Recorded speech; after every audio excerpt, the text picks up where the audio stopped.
Bismillahirrahmanirrahim. Assalamualaikum warahmatullahi wabarakatuh dan selamat sejahtera dan selamat malam. Kita bertemu lagi dalam kelas mengaji tulis tesis untuk siri yang kedua. Malam ni kita akan masuk kepada bab literature review. So dari satu tesis ke satu tesis untuk buat pengetahuan semua. Untuk siri outline dalam literature review tu ada dalam siri yang ke-10, 11 dan 12. Jadi pakcik gabungkan sekali siri 10, 11 dan 12. Ini kerana topik dia adalah sama, iaitu membincangkan outline yang perlu ada dalam bab literature review. Okey, mungkin kita yang menulis tesis, mungkin kita tidak melihat ataupun secara khusus menyiasat satu persatu setiap outline ataupun kandungan yang ada dalam literature review. Sepanjang pakcik buat research, pakcik dah lebih kurang almost 50 ataupun 60, hampir 60 research grant yang pakcik buat, dan termasuk dengan tesis, master dan doctorate and PhD.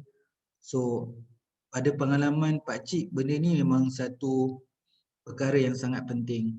Sebab tu dah bila kendian-kendian ni baru sedar, sebenarnya pakcik sendiri pun baru sedar bahawa perlu melihat dalam sebuah tesis di bahagian kandungan ataupun secara spesifikly apa konten atau outline yang ada dalam literature review.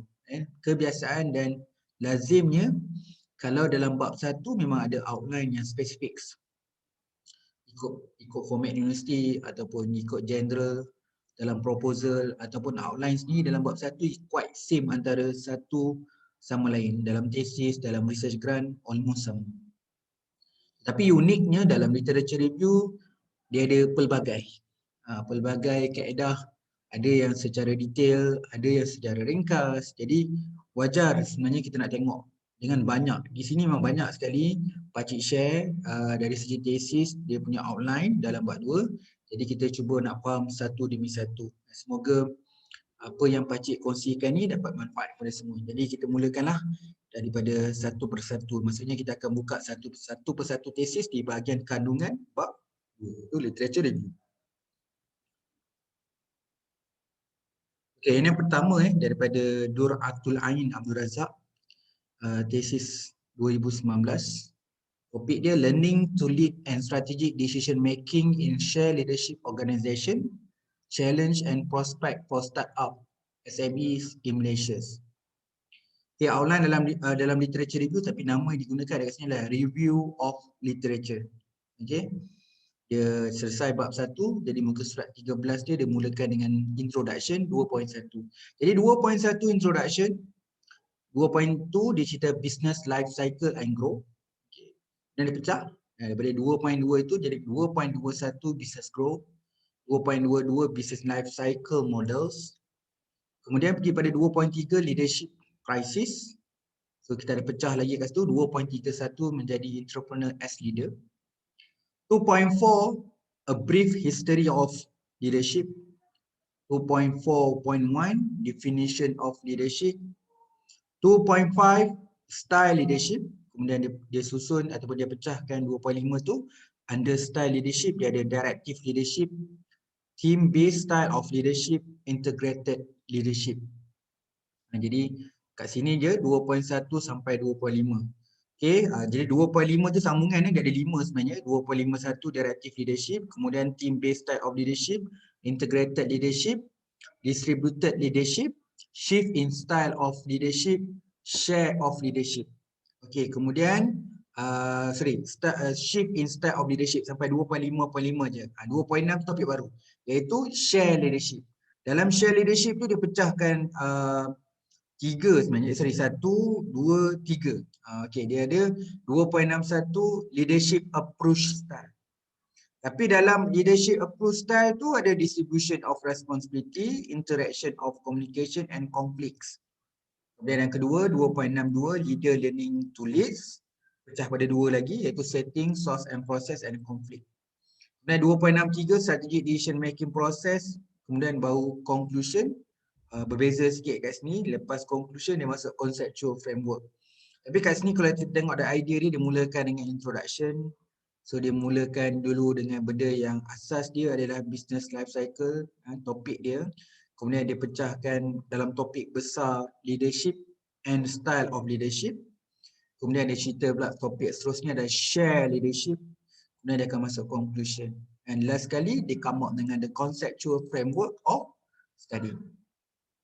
Kita pergi tesis yang kedua daripada Brain Kate, Student Lead Assessment in a Primary Classroom, Facilitating Student Ownership and Motivation Toward Assessment. Okay, literature review dia mulakan dengan part 1 dalam literature review tu dia pecah chapter organization part 1 setting the stage for assessments. Dia mulakan dengan a look into the past, globalizing perspective, curriculum control and stakeholder influence, academic buoyancy, shortcoming in assessment. Okay, dalam shortcoming in assessment tu dia kategorikan beberapa. Dia mulakan dengan marking that reinforce underachievement, lack of teacher understanding, lack of formative assessment, deficit in assessment quality, lack of effective learning, ineffective feedback, overemphasize on the quantity rather than quality, stress of marking rather than progressions, shortcoming. Kemudian topik lepas shortcoming in assessment dia sambung pula dengan shortcoming in assessment tapi dekat final talk. Dia pergi go to part tu. So dekat sini idea dia literature review dia pecah ikut parts. So part pertama tadi setting the stage for assessment. Part 2 assessment as a tool for improvement. Okay, untuk assessment as a tool for improvement ni dia ada beberapa, dimulakan dengan a call of self-regulation, deconstructing feedback and assessment, what is good assessment. So dalam what is good assessment tu dia pecah keeping student informed, engaged, providing good feedbacks, discussion and scaffoldings the process and not the result. Kemudian lepas what is good tadi dia sambung pula comparing and constructing formative and summative assessments. So ada formative assessment, summative assessment. Kemudian assessment as, of and for learnings. So dia ada assessment dalam bawah, dalam assessment as, assessment as, of and for learning tu dia ada assessment as learning. Kemudian dia ada assessment as of, and for learning tadi dia pecah tiga ya, assessment of learning and assessment of learning. So benda yang sama. Okay, fostering student lead assessment, dia ada developing skill for the life through student lead assessment, self assessment dan peer assessment. Kemudian tool for assessment, so ada banyak tool for assessment kat sini. Dia start questioning, student generating rubric, student generating target atau student generating goal, student judge traffic light, written test, student written report and student leading their own conference. Kemudian topik lain pula challenge of research and modification to teachings. Okay, itu dia punya outline bab 2 kan. Pakcik mana nak kongsi, pakcik tunjuk dan pakcik sebutkan supaya kita dapat faham tentang outline yang boleh tulis dalam bab 2. Okay, banyak sekali contoh nak dibincangkan jadi pakcik kena teruskan. Okay, kemudian tesis daripada King Chiang Ma, Oil Palm Renewable Energy Business based on the feed-in tariff, mapping successful and sustainable business model for Malaysia, tesis 2018. Okay, dia mulakan chapter 2 dengan introduction. Kemudian dia cerita the fit in the traffic scheme. So dia pecah beberapa negara iaitu Germany, United Kingdom and Thailand. Then next, the needs in tariff scheme in Malaysia. Baru dia go through Malaysia. So dalam Malaysia tu, lepas habis cerita kat Malaysia, dia masuk topik oil palm biomass. So dalam oil palm biomass tu ada palm oil mining, biomass feedstock, National Biomass Strategy 2020, National Biogas Implementation in EPP5. Kemudian baru bincang oil palm renewable energy. Okay, kemudian dalam tu ada sustainable biomass supply chain, sustainability of renewable energy technology, sustainable of grid network system, sustainable of the feed scheme for oil, biomass, biogas, environmental sustainability dan combined heat and power CHP. Okay, kemudian dia pecah lagi. Tadi chapter 2 di bawah kategori feed, tariff and oil palm energy. So masih lagi topik literature.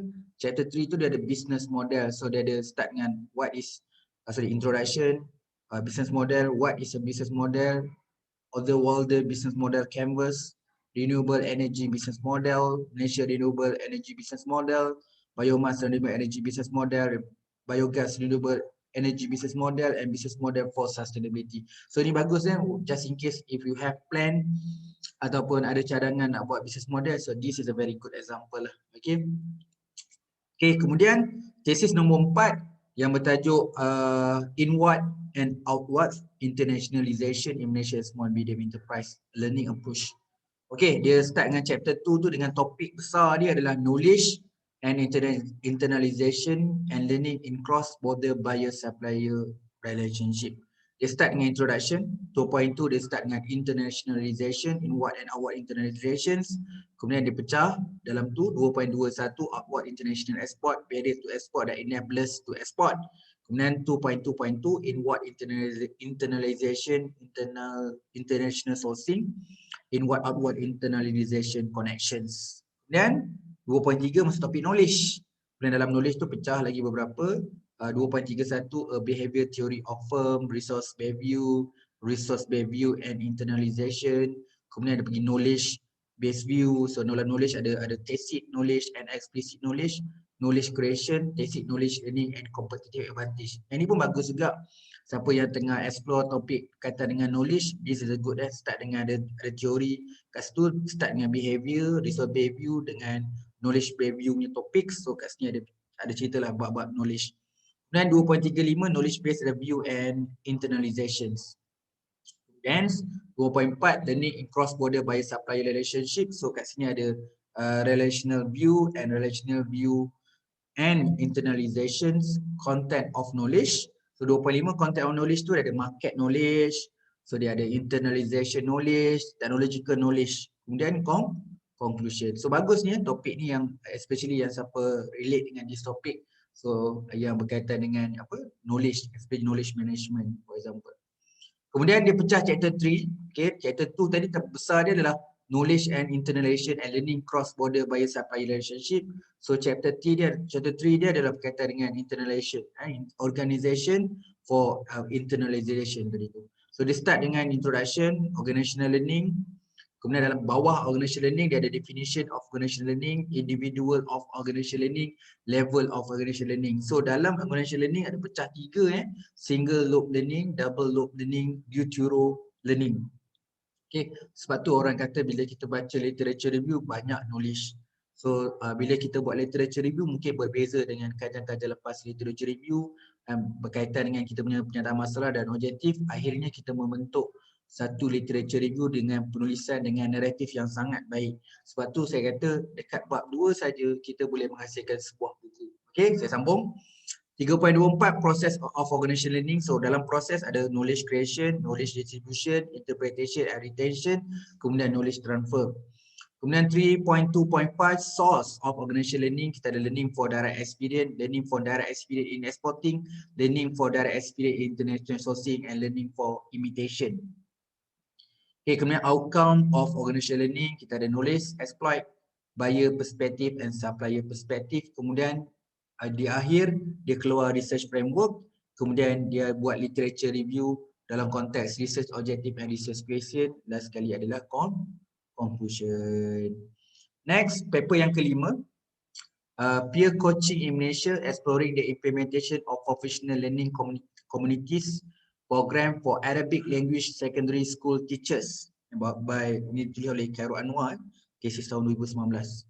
So dia chapter 2 dia start literature review. So dia pecah daripada 2.1 sampai 2.7. Dia mula dengan introduction, kemudian cerita professional learning communities, kemudian 2.21 professional learning community as learning organisation, professional development as professional learning communities.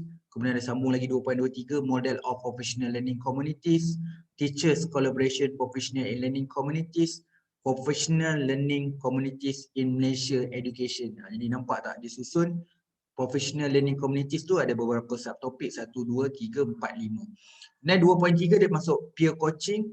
Dalam peer coaching dia cerita principle of peer coaching, history of peer coaching approach for teacher improvement, model for peer coaching, peer observation as coaching fundamental, Kemudian challenge of peer coaching implementation. Cantik dia susun daripada principle sampai pergi pada challenge.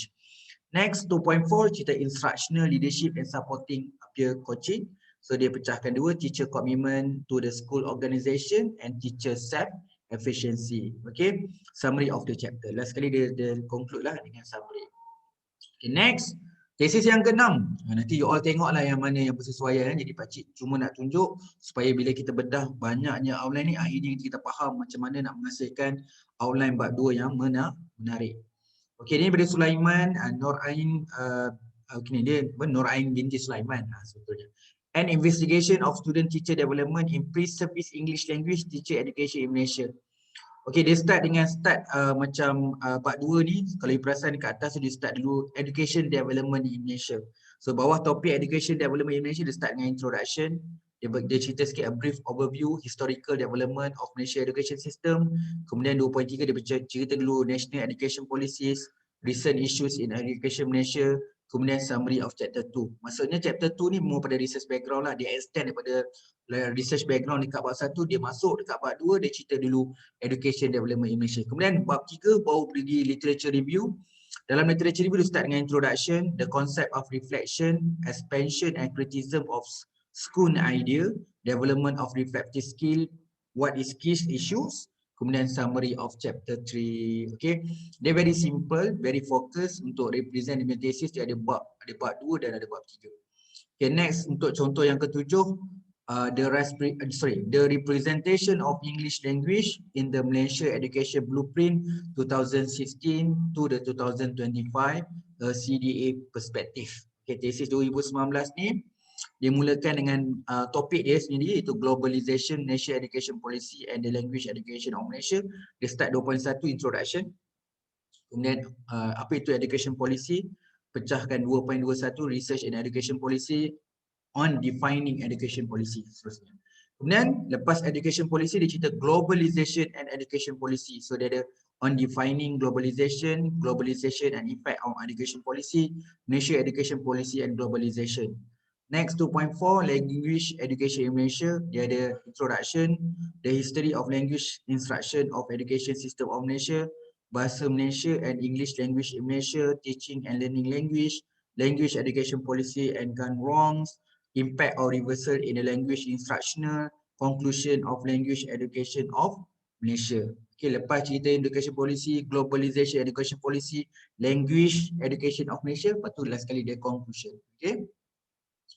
Okay, kemudian ada sambung dengan bab 3, dia ada cerita pasal discursive approach to education policy. Dia start dengan introduction, kemudian ada cerita CDA dia, critical discourse analysis, kemudian ada cerita the characteristic of CDA, the critique of CDA, justification of CDA, fair cloud argumentation analysis framework, one Leuven social semantic inventory, kemudian conclusion. Jadi bawah tu bab 3, tapi dia ada bab 3. Bab 3 ni cerita dulu CDA tu apa, sebab dia berkaitan dimension dalam dia punya title. Okay, kemudian tajuk yang ke-8 adalah engage divide society in the national building process, the case government communication in Malaysia. Ini tesis tahun 2020 by Diana.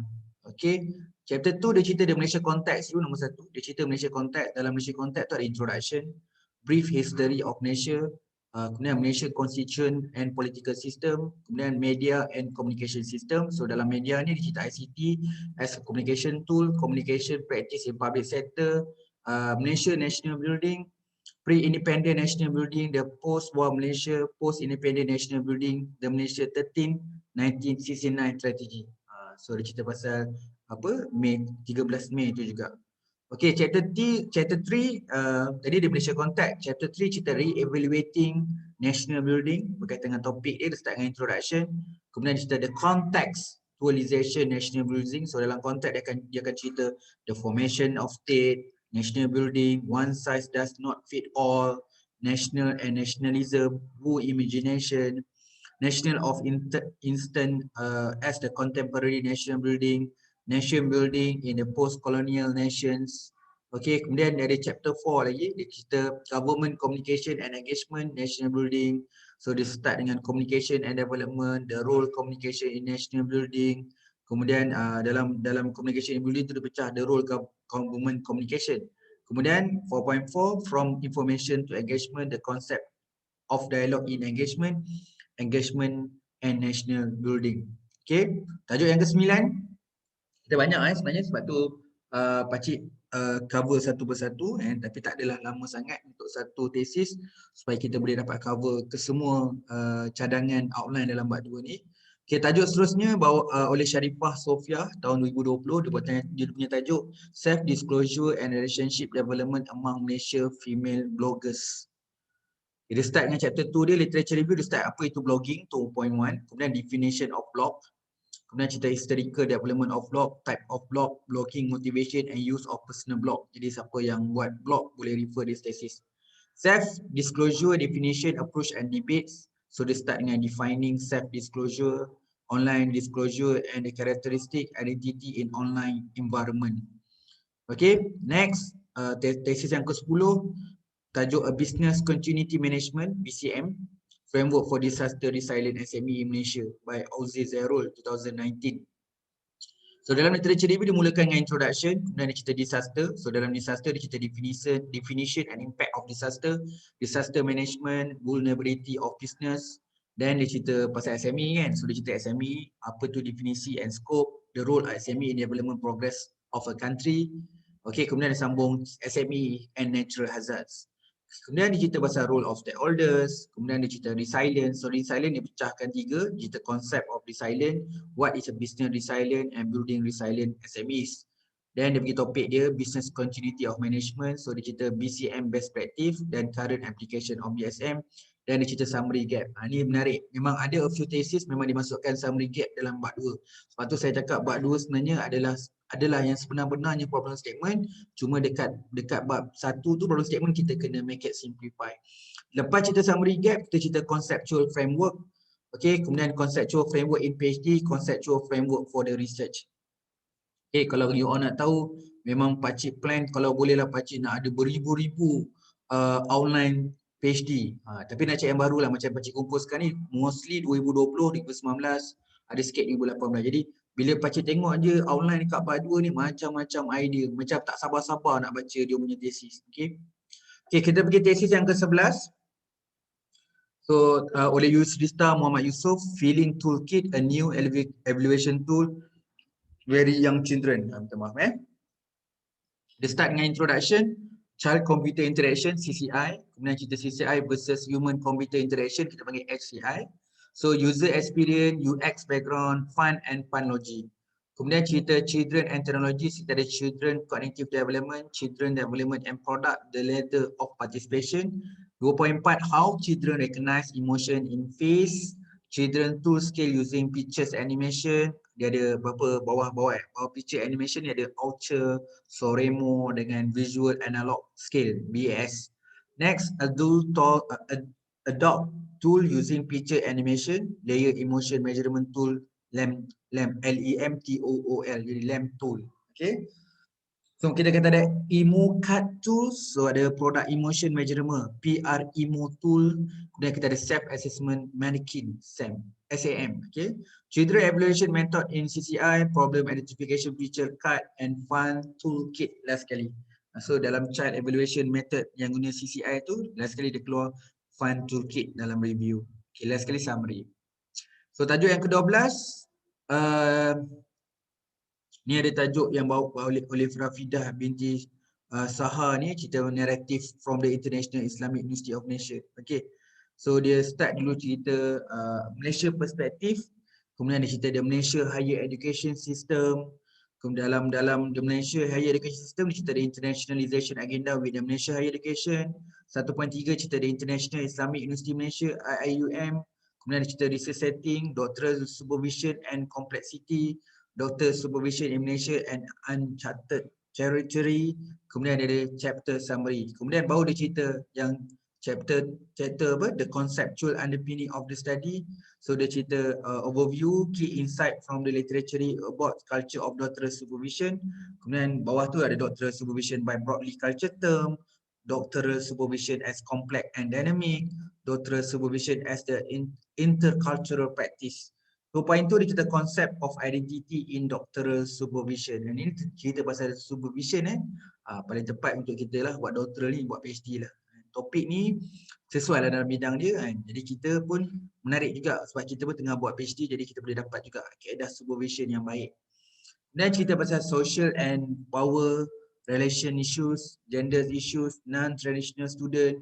Dia pecah 2.3 dia, the internationalization of higher education. So dalam tu ada banyak lagi.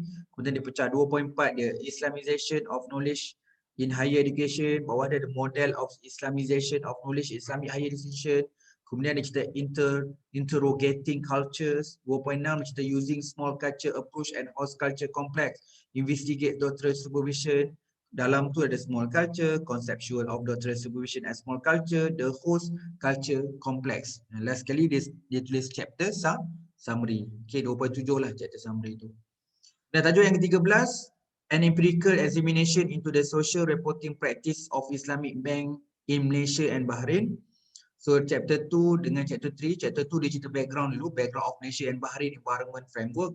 So dalam tu ada introduction, regulatory overview achievement of Islamic finance industry in Malaysia and Bahrain, supporting institution and talent management, regulatory comparison in Malaysia, Bahrain, international standard on social and environmental initiative.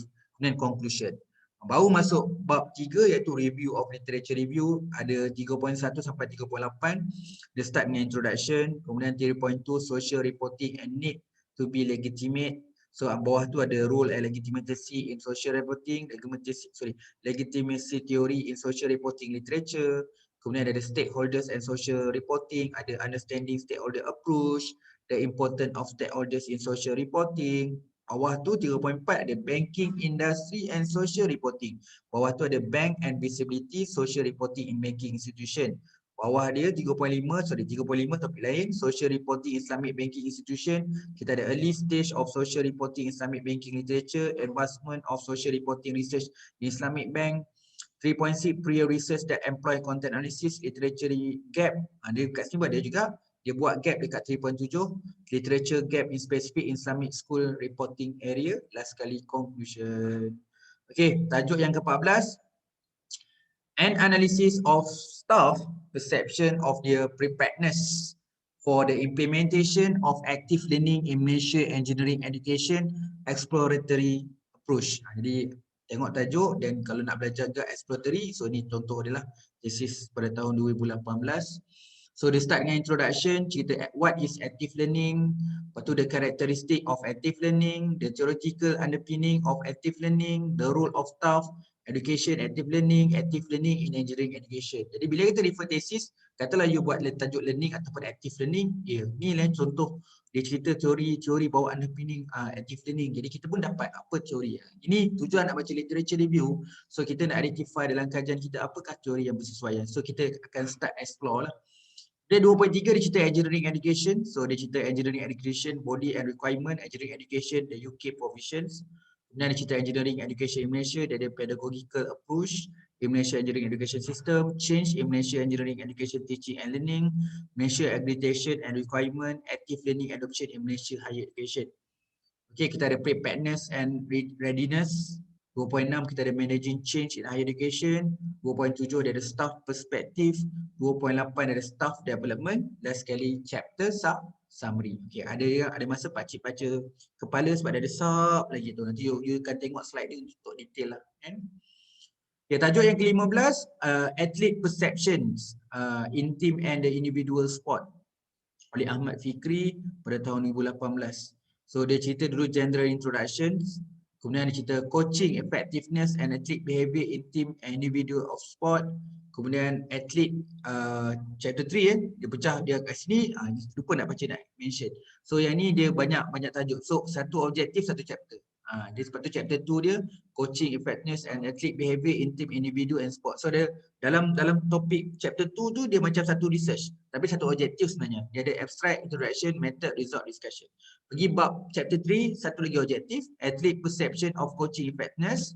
So dalam ni pun ada abstract, introduction, method, result, discussion. Lepas tu chapter 4 satu lagi objektif, the athlete perception of their coach effectiveness mediate longitudinal effect of transformational leadership behavior on athlete outcome. So dalam tu ada juga abstract, introduction, method, result, discussion. Dan sekali bawa general discussion, cover semua. Bawah ada reference appendix. Jadi ini bagi satu research yang macam mana dia buat satu objektif, satu chapter lah. Saya suka macam ni. Harap-harap di Malaysia nanti amalan ni senang. Jadi senang. Jadi satu chapter, satu objektif mungkin ada satu teori yang sesuai. Jadi boleh bincang kat sini. Okey, kita dah tadi tu yang kita bincang keseluruhan tu sampai yang ke-15 tadi tu adalah di siri yang ke-10. Jadi seperti mana yang Pakcik mention tadi dalam video ini kita gabung dia untuk 10, 11 dengan 12. Jadi kita suruh sambung untuk siri yang ke-11 di mana slide yang Pakcik beri. Jadi kita sambung yang ke-11, bawah tajuk ke-16 sebenarnya. Dalam keseluruhan outline, tajuk yang ke-16. So ada mixed method approach. So dia ada mixed method approach on policy, legal and regulation of non-Sharia compliance income in the Islamic banking industry, the case study of Malaysia. Okay, ini tesis pada tahun 2019. Okay, literature review dia start dengan the concept of non-Sharia Islamic bank. So dalam tu ada incident of non-Sharia compliant transaction, channeling non-Sharia compliant income to charity, the concept of income purifications versus income cleansing, purification method based on the category of non-Sharia compliant income. Kemudian non-Sharia compliant income. Kemudian di bawah dia ada principle of contract dengan external influence. Kemudian dia cerita 2.2 dia the role of Sharia governance. So dalam tu bawah tu banyak lagi lah. Dia start dengan stakeholders as standard of Islamic finance. Okay. Kemudian 2.3 dia cerita disclosure and reporting of non-Sharia income. 2.4 legal and regulation framework relating to the non-Sharia compliance transaction. Kemudian 2.5 development of hypothesis. Last kali baru chapter conclusion. Kalau you nak tahu, kalau development of hypothesis maksudnya menulis literature review menjawab objektif, sama je. Cuma dia nama dia jawab development of hypothesis untuk orang kuantitatif. Tajuk yang ke-17 bawah resilient of Malaysia public sector construction industry to supply chain disruption oleh Nurul Afroz Zainal Abidin, tesis tahun 2018. Okey, kalau you all perasan, Pakcik memang mencari banyak sebenarnya, tengah mengumpul lagi sebanyak mungkin tesis yang orang Malaysia buat tapi duduk kat luar negara. Maksudnya dia belajar kat luar negara. Jadi bila kita kat Malaysia kan banyak buat research in Malaysia based, kita pun buat PhD pun tajuk Malaysia based. Jadi penting juga kita nak mencari rakan-rakan sahabat-sahabat kita yang bernasib baik dapat belajar ke luar negara. Jadi mungkin banyak pengalaman yang ditimba dan knowledge juga dapat dengan supervisor yang macam-macam, boleh buat sharing knowledge. Jadi kita akan dapat juga ilmu tu secara indirectly lah. Sebab tu saya suka juga melihat sahabat-sahabat saya ataupun rakan-rakan saya explore untuk dapatkan tesis orang Malaysia, tapi orang Malaysia juga akan baca. Okay.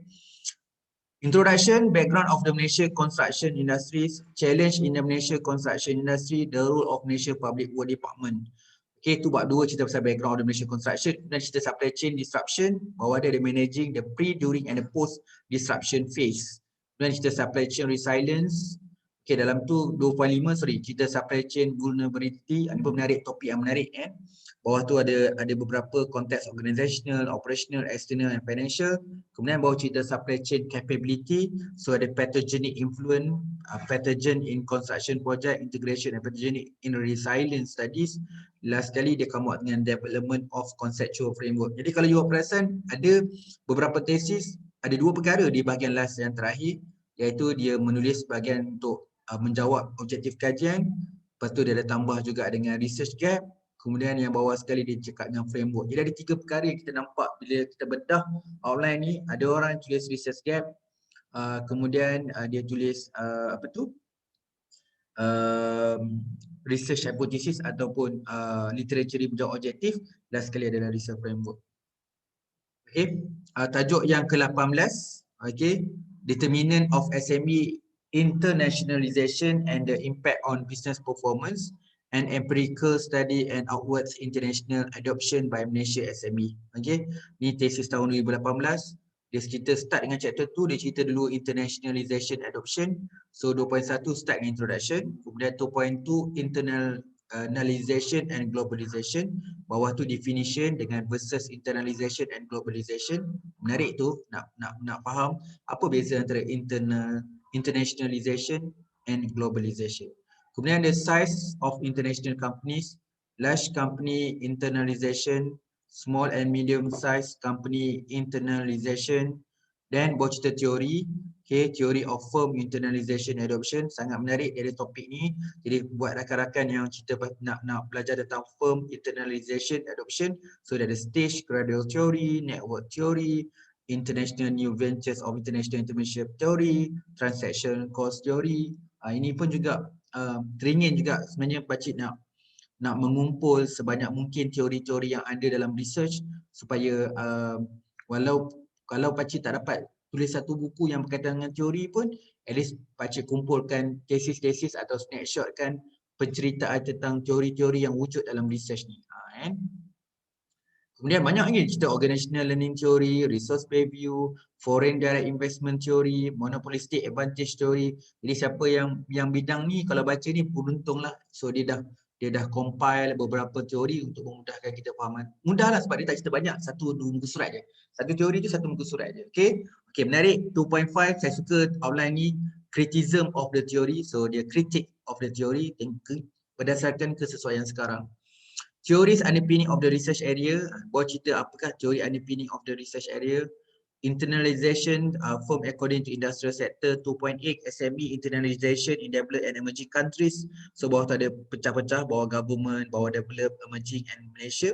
Last sekali bawah masuk summary. Okay. Tajuk yang ke-19, the relationship between intergenerational transfer, co-residence and labour participation among older people in Malaysia. Tesis 2019.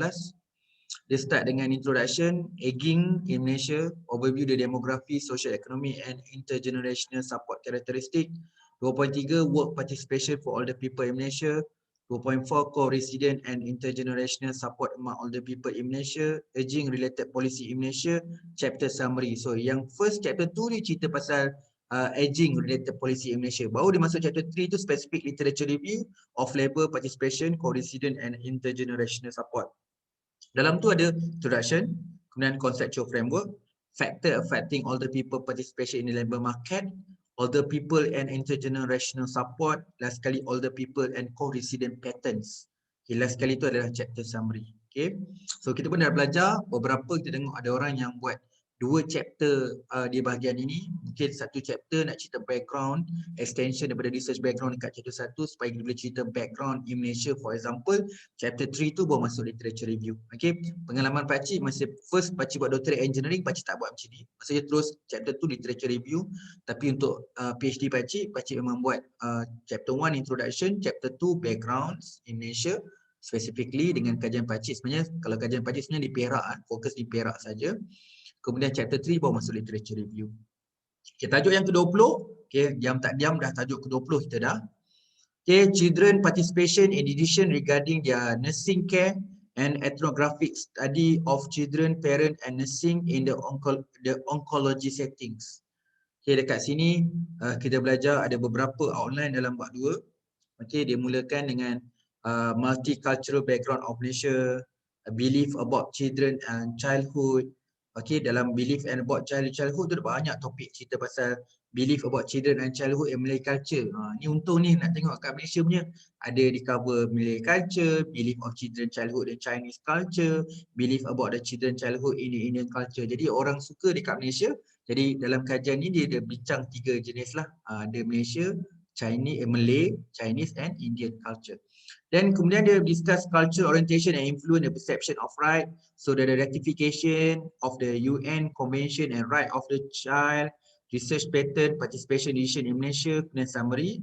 Dan bawa cerita policy document and review analysis, kita ada Child Act 2001, Patient and Family Right Policy of the Hospital, summary. Menarik topik ni sebenarnya kalau siapa yang relate dengan study pasal berkaitan dengan apa, nursing care ni. So especially untuk children, so ni satu tesis yang bagus untuk bacaan umum lah, walaupun dia adalah research based. Okay, kita pergi tajuk 21, novel sustainable evaluation approach for multi biomass supply chains, 2018 punya tesis. Literature review dia start dengan introduction, biomass availability of economic potential, biomass conversion, kemudian bawa cerita supply chain, optimization technique for supply chain management, identification and debottlenecking of multi biomass supply chain. Nampak last sekali tu summary of research gap. Okay. Bila bedah-bedah macam ni pun bagus ke untuk pakcik. Jadi pakcik kalau mengajar lepas ni literature review, pakcik pun nak suggest kita boleh tambah satu lagi dekat literature review adalah research gap atau summary of research gap. Okay. Dia sebenarnya memang kalau orang kata research gap tu penting dalam research sebab kita akan menemukan research gap di mana bila kita dah habis explore dan habis kita menulis dalam bab 2, nanti kita muncul research gap. Jadi research gap tu kalau masa nak buat bab 1 tu memang sama-sama lagi. So bila once you dah habis dekat bab 2, dah habis banyak kerja yang you dah baca dan you akan nampak sebenarnya kelompokan kat mana. Jadi baca bab 2 tu selain dapat keluarkan research framework dan research gap juga dapat dikeluarkan.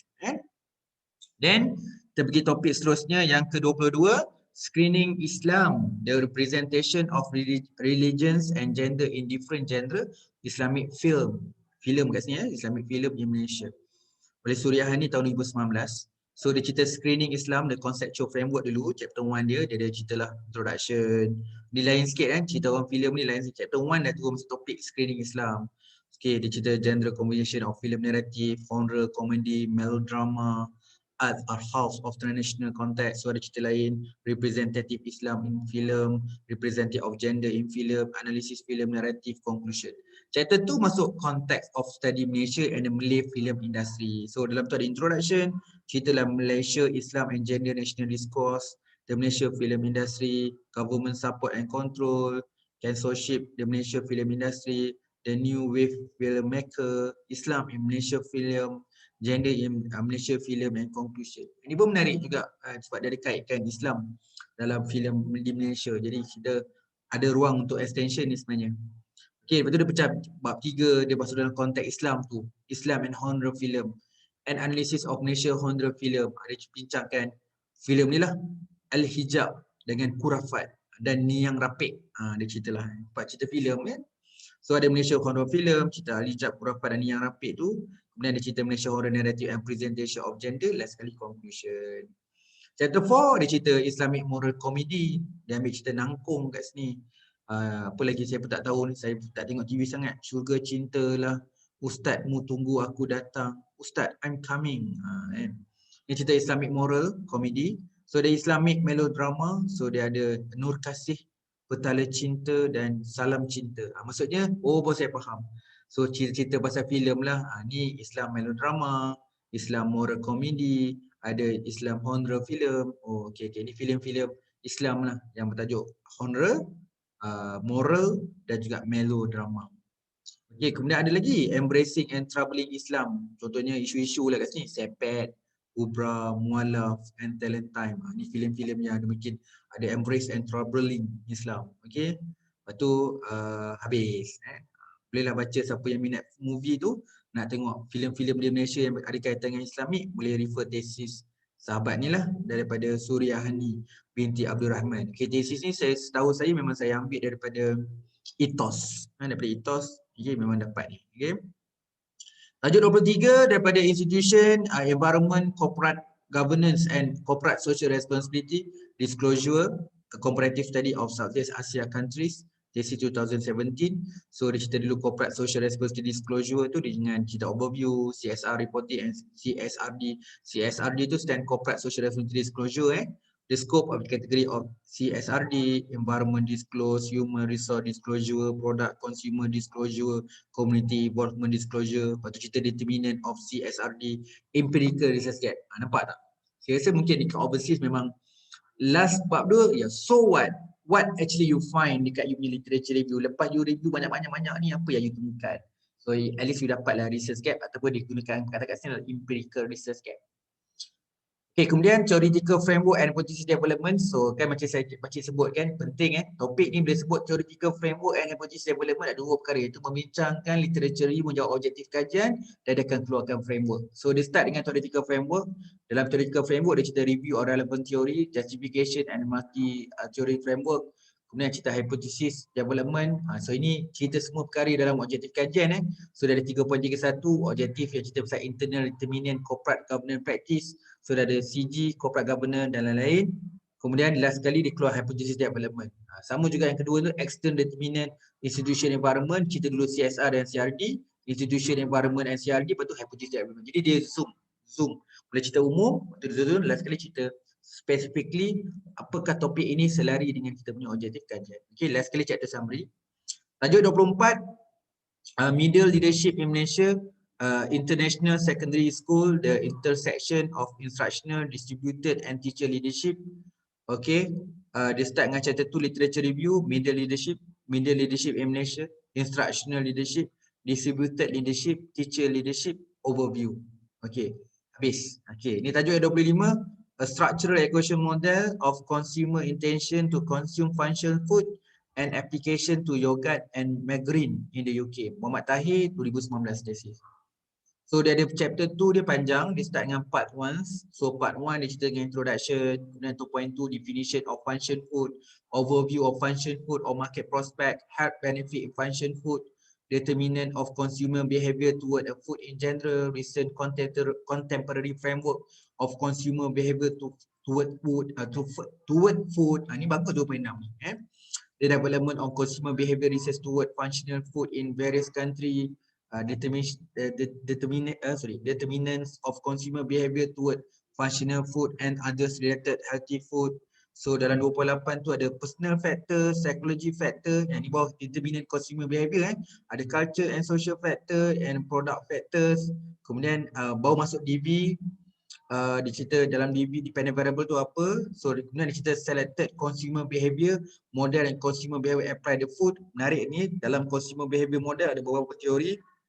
Ada expectancy value theory, theory of reasonable action TRA, theory of planned behavior TBB, protection motivation theory, the HAP belief model HBM. Okay, sekejap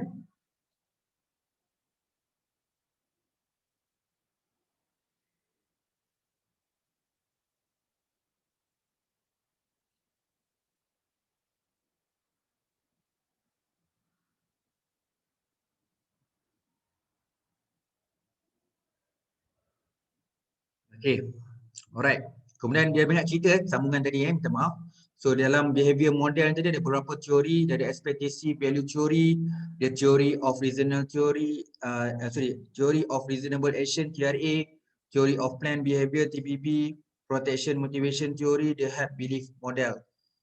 Okay, kemudian a recent consumer behavior model, kemudian theoretical framework adopted in the study, kemudian ada cerita justification of selection of HBM tadi, limitation, lepas tu baru chapter summary. Okay, baru dia masuk part 2 on literature review, on market analysis. Dia start dengan introduction, baru dia masukkan UK market analysis, the UK consumer market trend in healthy foods, UK market size and potential growth, the functional food product performance in the UK market. Kemudian masuk 3.3, issue in marketing communication. Kita ada questionable health claim, communication barrier in the market function food, lack of categorization, confusion among consumer, market difficulty, premium price and chapter summary. Terima kasih baca sangkut-sangkut sambil baca teruja sebenarnya. Menarik topik dia sebenarnya. Okay, tajuk yang ke-26, investigation into the effectiveness of practical work in achieving curriculum objective for engineering study in secondary education 2019 2019 punya tesis. So di bab 2 dia start dengan review of literature, dia start dengan introduction of research background, dia systematic review. So kat dia ada orang tanya boleh tak masuk systematic review dalam bab 2? Ini contoh bahawa systematic review boleh masuk dalam bab 2. Kat sini dia tak 2.2. Kemudian ada cerita STEM education, baru cerita engineering education. So dalam engineering ada cerita dua perkara, framework K-12 engineering education dengan engineering education in secondary school. Menarik outline ni daripada 2.2 sampai 2.4. Kemudian 25 practical work, lagi sekali menarik dipecah topik ni. Dalam ni ada model of effectiveness of practical work, the effectiveness practical work in engineering study. 2.6 the study of measure education effectiveness. Okey, betul dia pecah banyak lah 2.6 ni, panjang dia pergi 2.7 dynamic model education DMEE. 28 cerita model, ni cerita model sekarang ni cerita pasal konsep ni keseluruhannya. Kemudian cerita pasal model apply for education objective, curriculum objective for mechanical engineering studies. Kemudian ada conceptual framework, research question, limitation of literature review. Tengok, dia tukar nama. Biasa kita pakai research gap kan, kat sini dia pakai the limitation of literature review. Kita cuma macam-macam tadi. Research gap, empirical gap, limitation of literature review. Kan? So kat 2.9 dia tak research question. Faham tak?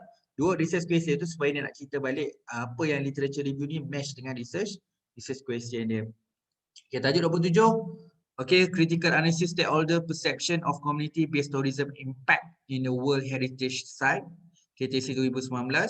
So dia cerita literature review pendek ya, straightforward. So dia cerita tourism, kemudian sustainable tourism development SDD. So dalam tu dia cerita dimension of SDD and CBT, importance researching community based tourism impact, economic impact. Okay. Okay. Dan dalam economy impact, dalam 2.2 tu ada economic impact, ada environmental, physical development dan social culture. Kemudian 2.3 cerita community based tourism. Kemudian 2.4 community based tourism development. Kemudian benefit and cost community based tourism. Issue and challenge community based tourism. World Heritage Site. In search and authenticity. Stakeholders in CBT. Conceptual foundation. Dalam tu ada conceptual framework. Last sekali baru chapter summary. Tajuk 28. Examining customer selection criteria, satisfaction and loyalty in Islamic banking industry, a comparative study between Malaysia ethnic groups. So bawah topik ni, tesis 2018 So outline dia start dengan background of Malaysia, conceptualization of ethnicity. Dia start dengan introduction, kemudian Malaysia historical background, Malaysia post-colonial era, to ethnicity and culture. Lepas tu conclusion. Chapter 3 cerita Islamic banking principle, start dengan introduction, maqasid al-syariah, lepas tu the pyramid of maslahah, kemudian buat cerita Islamic banking principle, Malaysia Islamic banking environment, conclusion. Chapter 4 customer selection criteria, satisfaction and loyalty. So dia ada customer selection criteria, customer satisfaction, customer loyalty, lepas tu conclusion. Okay, kita tadi dah ke siri yang ke-11. Okay, siri yang ke-11 tadi kita dah bincang tesis yang sebanyak 28. Lepas tu kita terus sambung ke siri ke-12 untuk siri yang ke-20, yang untuk tajuk yang ke-29 oleh Adibah binti Abdul Wahab. Kita masuk yang tesis di Malaysia. Faktor yang mempengaruhi pembayaran zakat di syarikat tersenarai awam di Malaysia. Ini sampai pun tajuk dalam bahasa Melayu. Okay. So dia cerita pasal mula-mula bab 2 dia adalah zakat dan zakat perniagaan. Jadi dimulakan dengan pendahuluan, lepas tu start dengan pensyariatan ibadah zakat dan zakat perniagaan. Dalam tu cerita kewajipan zakat perniagaan, kewajipan berzakat oleh entiti perniagaan. Seterusnya 2.3 hikmah pensyariatan ibadah zakat dan ta'ambudi, kesan zakat terhadap sosial ekonomi. Kemudian pentadbiran institusi zakat, kita ada prinsip dan tuntutan membayar kepada amil. Pentadbiran zakat di Malaysia, perundangan zakat di Malaysia, layanan cukai ke atas pembayaran zakat korporat. Lepas tu cerita pengiraan zakat perniagaan, asas pengiraan zakat perniagaan, kaedah pengiraan zakat perniagaan, pengiraan zakat syarikat tersenarai awam. Prestasi kutipan dan pembayaran zakat di Malaysia, prestasi keseluruhan kutipan zakat, prestasi keseluruhan zakat, prestasi zakat perniagaan mengikut negeri dan sumbangan, prestasi bilangan pembayaran zakat, purata pembayaran zakat. Kemudian cerita prestasi agihan zakat di Malaysia, potensi kutipan zakat perniagaan, jurang kutipan zakat, dan peranan syarikat tersenarai awam terhadap, kemudian rumusan. Okay, kemudian baru dia pergi part 3. Tadi cerita pasal zakat dan zakat perniagaan. Bab 3 masuk literature review atau kajian literatur. So kat sini dia mula dengan teori pendahuluan, lepas tu teori gelagat. So kat sini dalam teori gelagat dia cerita teori gelagat individu, teori gelagat organisasi, aplikasi teori gelagat membuat keputusan. Kemudian dipecahkan lagi 3.3 teori gelagat dan faktor kepatuhan zakat. Kita ada kerangka teori kepatuhan zakat, faktor peranan zakat, faktor peranan kerajaan zakat, faktor dorongan dalaman, faktor dorongan dalaman sebagai penengah ataupun sebagai mediator kepada pembayaran zakat, kecenderungan pembayaran zakat, rumusan faktor pembayaran zakat. Yes. Jumpa juga tesis orang Malaysia 3.4 dia letak jurang penyelidikan. Jadi tak salah lah, cerita pasal research gap dalam literature review ni bukan hanya kat luar negara juga. Dan saya sebenarnya lagi happy sebenarnya bila cerita problem statement ni dalam bab 1 terlalu awal ataupun research gap kat bab 1 terlalu awal. Jadi bila dekat bab 2 kita puas hati sebab kita dah habis review dah. Sebab tu dia pakai research gap, empirical research gap, dia panggil apa tu, limitation of literature review. Yang ni bahasa Melayu dia panggil jurang penyelidikan. Okay, tajuk ke-30, Goldiner, Acceptance in Modern Monetary System Empirical Evidence, the context of Goldiner Community in Malaysia. Ini pun tesis daripada Malaysia juga oleh Ruzanifah Kosnin. So dia punya outline dia, introduction, kemudian dia start the weaknesses of modern money, kemudian the effect of modern money, 2.4 what is money, money in historical perspective, 2.5, 2.6 is money in Islamic perspective. So dalam money Islamic perspective dia ada gold dinar as money, achievement of maqasid al-syariah, functional of money. 2.7 cerita the practice dinar dirham during Prophet Muhammad SAW. So kat sini ada medium exchange, payment of debt, payment of zakat dan payment for mahr. Okey, kemudian gold dinar and the role modern monetary system, kita ada beberapa kat sini, ada 4 perkara. The role of complementary currency, gold dinar as complementary to existing system, objection on the use of the gold dinar, modern uses of gold dinar and the silver dirham. Lepas tu conclusion. Okay. Tajuk yang 31 oleh Noraini binti Yusof, Islamic Unit Trust Investment Decision Making and Empirical Study of Muslim Investors in Malaysia. So ini dekat AI, Akademi Islam dekat UM. So tajuk dia start dengan Fundamental of Islamic Investment. Macam saya dah sebut banyak kali bahawa literature review boleh mulakan dengan teori ataupun punca asas ilmu tu. So dalam topik ni dia punya Fundamental of Islamic Investment dia gunakan Al-Quran, hadis, ijma dan qiyas. Kemudian essence of Islamic investment, syariah ruling in investment contract, prohibition element Islamic trust investment, ada riba, garal, maisir and non-halal activity. Kemudian cerita Islamic capital market, ICM. Kemudian 2.7, the development of unit trust fund in the world and Malaysia. Kemudian Islamic unit trust fund, syariah standard for Islamic unit trust, mechanism of investment of Islamic unit trust process, the performance measurement of unit trust fund, different fatwa. Ni menarik topik ni, memang antara benda kawan saya share tu pasal tesis sebab yang ni saya suka. Different fatwa on AASN and ASB toward in Muslim in Malaysia with Islamic Unit Trust and alternative, okay, and summary of chapter. Masuk chapter 2, introduction, behavior of finance, underpinning theory. So dia ada cerita Engel, Blackwell and Minette EBM, individual difference, environmental influence, psychological process. Lepas tu dalam tu cerita modern portfolio theory, ada prospect theory. So ni underpinning theory dia, ada beberapa yang digunakan So dia ada gunakan 3 yang besar lah, iaitu Engel, Blackwell, Minette, EBM decision making model. So dia ada modern portfolio theory dengan prospect theory. Kemudian cerita investor decision making. Kemudian ada cerita determinants of investment decision making. Okay, kemudian cerita investment risk, risk preference, product knowledge, mediation effect of product knowledge, moderation, cerita mediation effect of product knowledge, kemudian moderation effect of product knowledge. Okay, ni antara koleksi tesis saya jugalah yang saya refer untuk dapatkan knowledge jugalah. Baca tesis macam-macam, nak belajar method, dapat knowledge. Okay, 32 oleh sahabat saya suatu masa dulu dah pernah jadi anak murid saya, sekarang ni hebat dia ni. Okay, Nur Tutiani ni, the development of the problem post multimedia module and effectiveness of enhanced student performance in form 4 biology. So tesis 2019 ni dia punya topik tadi yang berkaitan pembangunan modul tu, dia start dengan introduction, kemudian dia cerita biology curriculum in Malaysia. Saya suka dia punya outline, simple. Kemudian biology curriculum in Malaysia so dia pecah, why osmosis and diffusion, multimedia in biology curriculum, problem post and biology curriculum.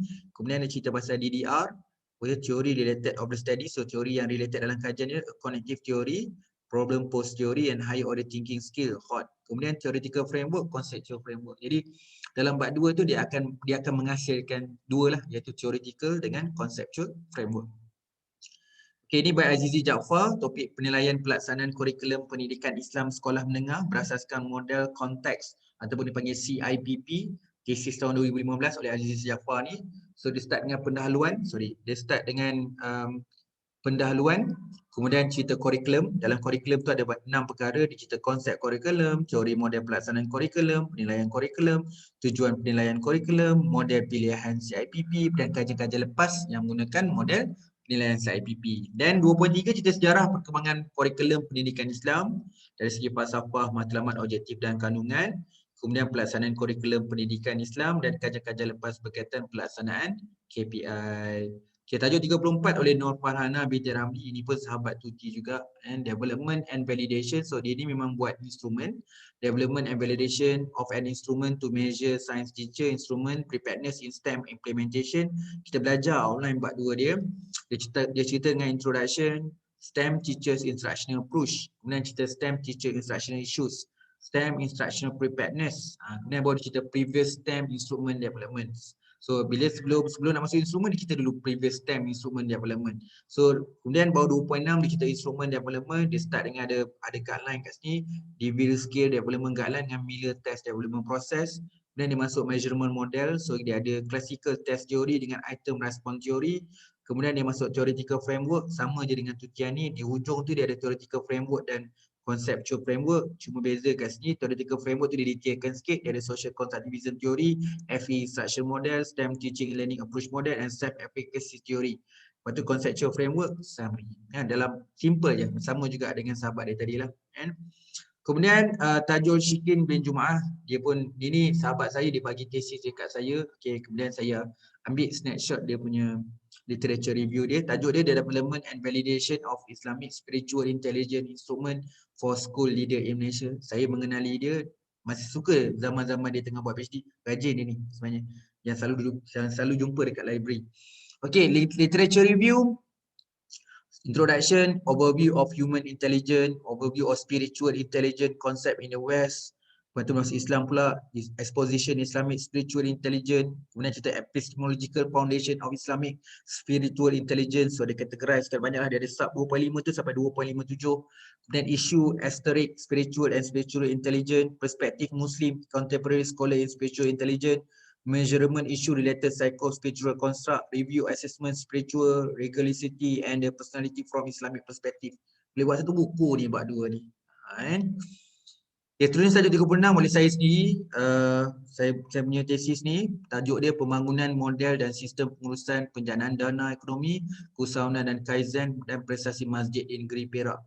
So saya cerita latar belakang dulu sebelum saya masuk bab 3 literature review. Dalam bab latar belakang saya straightforward. Latar belakang pengurusan dan penjanaan dana ekonomi masjid di negeri Perak. Saya start dengan pengenalan. Kemudian saya cerita pengurusan pentadbiran masjid di negeri Perak, penjanaan dana ekonomi masjid di negeri Perak, kemudian rumusan. Okay, baru masuk dalam bab 2. So bab 2 saya cerita pengenalan, kemudian teori asas iaitu teori kontingensi.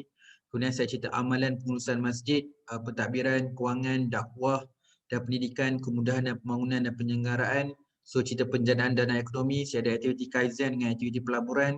Orientasi keusahawanan, saya ada mengambil risiko, proaktif dan inovasi. Kemudian cerita kaizen, dalam kaizen ada aktiviti kaizen, kerja berpasukan, komitmen dan motivasi. Prestasi masjid, dia ada prestasi kewangan, prestasi karya, prestasi operasi dan prestasi inovasi dan peningkatan pembelajaran, pembangunan hipotesis kajian dan rumusan. Okay. Yang ni pun saya tak hasilkan artikel lagi, saya tak hasilkan buku lagi, banyak lagi kan. Padahal saya punya first doctorate pun tak habis lagi. Research grant saya yang pertama tahun 2008 pun tak banyak lagi tak publish artikel. Jadi saya banyak bank lah kan. Okey, tajuk 37 Fazilah. Kalau you all nak perasan Fazilah tadi apa? Tutiani dengan Farhana. Inilah Angel Dr. Oti. Yang dia ni pun dia share dengan saya dia punya tesis dan saya kongsikan dia punya outline. Model pembentukan minat kerjaya sains, teknologi, kejuruteraan dan matematik dalam kalangan pelajar aliran sains tingkatan 4 di Selangor. So dia punya outline pun sama, ringkas. Konsep yang sama, dia start dengan pengenalan. Kemudian dia cerita kurikulum sains, asas perkembangan STEM, kurikulum sains STEM pelbagai bidang. Keperluan pelajar dalam pelaksanaan STEM, kemudian cerita kerjaya STEM, lepas tu dia cerita teori-teori kajian yang ada, teori kurikulum, Elliot Isner, teori sosial kognitif kerjaya, teori penentuan kendiri. Dan dia akan akhirkan, sama je online lebih kurang. Dua yang terakhir dia akan cerita kerangka teoretikal dengan kerangka konseptual. Jadi 3 Angel ni, diakhirkan literature review tu, lepas dia review semuanya, dia ada kerangka teori dan kerangka konseptual dan seterusnya kesimpulan. Saya suka bedah tesis orang, jadi banyak dapat idea. Dan harap-harap apa yang saya kongsi ni dapat manfaat kepada semua. Okey, yang ini juga daripada Elita Amina, sahabat dan junior saya masa saya buat doctorate. Dia dah profesor dah, alhamdulillah. Walaupun junior saya doctorate, dah profesor dah dia. So tesis 2013, Sustainable Manufacturing Performance Evaluation Tool for Automotive Company.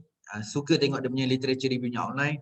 Dia cerita dengan apa tu manufacturing performance. So dalam manufacturing performance tu ada important of manufacturing performance evaluation, review of previous manufacturing performance measurement. Kemudian adalah topik sustainable manufacturing, review of previous sustainable manufacturing performance measures, overview automotive industry, overview Malaysia automotive industry, automotive industry sustainability, integrating sustainability into manufacturing performance, initial manufacturing performance. So jadi dia pakai interpretive structural modeling, SIM methodology, analytical hierarchy process AHP methodology, analytical network process NNP methodology. So saya dia kalau yang bawah Prof Syahri ni memang kita agak rigorous kat metodologi lah. Kalau macam saya pakai SAM, saya pakai apa, buat produk pakai Excel, lepas tu saya pakai AHP, saya pakai case study. Jadi kita orang kaya dengan metodologi lah dalam research. Okay. Jadi kalau tengok macam ni, kalau orang kenal macam family kita orang, kita tahulah siapa supervisor dia. Okay, tajuk 39, saya punya sendiri doctorate engineering saya. Jadi saya cerita dulu introduction, automotive overview. So saya cerita Lean Six Sigma initiative. Okay, macam mana datang Lean Six Sigma tu. Ramai orang masih ketika tu kurang clear. Jadi saya cerita dulu overview of Lean. Apa tu Six Sigma, transition of quality initiative toward implementation of Lean Six Sigma. Kemudian baru cerita definition, benefits, barrier and challenge. Lepas tu baru cerita Lean Six Sigma research and current trends. Lepas tu baru saya punya objektif pertama masuk iaitu critical success factor. Lepas tu dalam Lean Six Sigma construct ada 7, leadership, structure information procedure, quality information analysis, supplier relationship, just in time, customer focus, focus symmetric. Saya bersyukur saya buat benda ni, Lean Six Sigma construct, sebab paper saya yang paling banyak citation yang beratus-ratus tu datang daripada Lean Six Sigma construct ni. Okay. Kemudian saya cerita balance scorecard. So yang ni memang saya dah minat since pada 2003. Masa saya kerja kat HSBC, dapat juga buat balance scorecard ni sampai dah ada buku, sampai dah ada banyak artikel jurnal dan dapat juga sumbang dalam doctorate engineering tu. Dapatlah kawinkan engineering dengan accounting sebenarnya. So kat sini ada overview of balance scorecard, performance measurement system, Lean Six Sigma, performance measurement in balance scorecard way, organizational performance. Okay, lepas tu bawa cerita strategic control system. Sebenarnya organizational performance dengan strategic control system ni bawa sebenarnya bawa balance scorecard sebenarnya. Dia punya pioneer dia adalah Kaplan and Norton. Jadi siapa yang baca buku Kaplan and Norton yang CD-CD tu akan jumpalah organizational performance dan strategic control system. Cuma dalam buku tu sebut systematic management system. Kemudian yang inilah saya cerita saya guna juga a review of structure equation modeling. So saya ada juga hierarki AHP lah. Okay. Ya, itu saja perkongsian saya untuk perbincangan kita untuk siri yang ke-10, 11 dan 12. Tolong jangan miss bahagian ni. Berapa kesemua sekali kita dah bincang 39 outline thesis. Ini pun lama nak sampaikan 39 ni. Kalau tanya saya memang nak biar sampai beribu pun. Tajuk outline dalam bab 2 ni, bila orang nak belajar bab 2, ramai orang tanya saya macam mana nak buat outline bab 2. So ni salah satu saya punya contribution saya lah untuk kita sama-sama belajar macam mana nak buat outline dalam bab 2. Semoga yang ni dapat manfaat kepada semua. Saya doakan semoga dipermudahkan dan sukses semuanya dalam menghasilkan outline bab 2 yang menarik. Sekali lagi saya mohon maaf salah sebutan, salah bacaan dalam menyampaikan ilmu ni. Semoga semuanya dapat manfaat. Terima kasih. Assalamualaikum, selamat sejahtera dan selamat malam.